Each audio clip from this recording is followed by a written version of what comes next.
गांव के बाहर घने जंगल के बीच स्थित वह तालाब एक रहस्य से भरा हुआ था। इसे गांव वाले गुप्त तालाब के नाम से जानते थे। इसकी गहराई का कोई अंदाजा नहीं था और कहा जाता था कि इसमें कई राज छुपे हुए हैं। लोग इसे देवताओं का स्थान मानते थे और इसमें स्नान करने या पास जाने से डरते थे। पुराने बुजुर्गों के अनुसार यह तालाब हजारों साल पुराना था।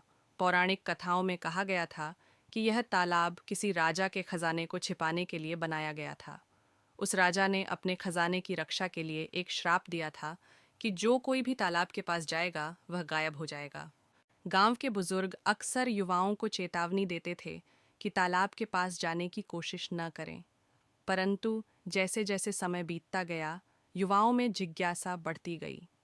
एक दिन गांव के 3 युवकों, अर्जुन, माधव और विकास, ने इस रहस्य को जानने का निश्चय किया। वे साहसी और जिज्ञासु थे। उन्होंने रात के अंधेरे में तालाब के पास जाने की योजना बनाई। गांव की कहानियों को झूठ मानते हुए उन्होंने तय किया कि वे इस रहस्य का अंत खोजेंगे। जब वे रात में तालाब के पास पहुंचे तो उन्हें तालाब के चारों ओर एक अजीब सी चमक दिखाई दी। पानी का रंग सामान्य से अलग था। वह गहरा नीला और कभी-कभी लाल चमकता था। तालाब के चारों ओर का वातावरण इतना शांत था कि हर छोटी आवाज भी डरावनी लग रही थी। जैसे ही अर्जुन ने पानी में पत्थर फेंका, अचानक पानी के अंदर से एक तेज आवाज आई।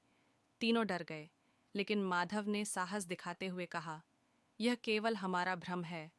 उन्होंने आगे बढ़ने का फैसला किया। तालाब के पास एक प्राचीन मूर्ति थी जिस पर कुछ अज्ञात भाषा में लिखा हुआ था। माधव ने उसे ध्यान से देखा और महसूस किया कि यह कोई संकेत हो सकता है। मूर्ति के पास ही एक पत्थर की सीढ़ी थी जो तालाब के अंदर जाती थी। दरवाजे पर वही भाषा लिखी हुई थी जो उन्होंने मूर्ति पर देखी थी। दरवाज़ा खोलने के लिए तीनों ने मिलकर प्रयास किया। दरवाज़ा खुलते ही उन्होंने देखा कि गुफा के अंदर एक विशाल खजाना था। सोने, चांदी, हीरे और माणिकों के ढेर लगे हुए थे। परंतु वहाँ एक विचित्र बात यह थी कि खजाने के चारों ओर चमकते हुए पानी की धाराएं थीं, जो तालाब के ऊपर के पानी से जुड़ी हुई थीं। गुफा में एक वृद्ध व्यक्ति बैठा था जो उनकी प्रतीक्षा कर रहा था। उसने बताया कि वह इस खजाने का रक्षक है और यह खजाना केवल उन्हीं को मिलेगा जो इसे पाने के योग्य होंगे। वृद्ध व्यक्ति ने तीनों से पूछा, तुम लोग यहाँ क्यों आए हो? अर्जुन ने साहसपूर्वक कहा, हमने केवल इस रहस्य को जानने के लिए कदम उठाया। हमारा उद्देश्य खजाने को चुराना नहीं है। वृद्ध व्यक्ति उनकी निष्ठा से प्रसन्न हुआ और उन्हें बताया कि यह खजाना केवल उनकी भलाई के लिए है जो दूसरों की मदद करना चाहते हैं। वृद्ध व्यक्ति ने उन्हें खजाने का एक हिस्सा दिया और कहा कि इसे गांव की भलाई के लिए उपयोग करो। तीनों ने वादा किया कि वे इसे ईमानदारी से इस्तेमाल करेंगे। जब वे वापस गांव पहुंचे तो उन्होंने सारा धन गांव वालों के बीच बांटा। गांव में नए स्कूल, अस्पताल और सड़कें बनाई गईं।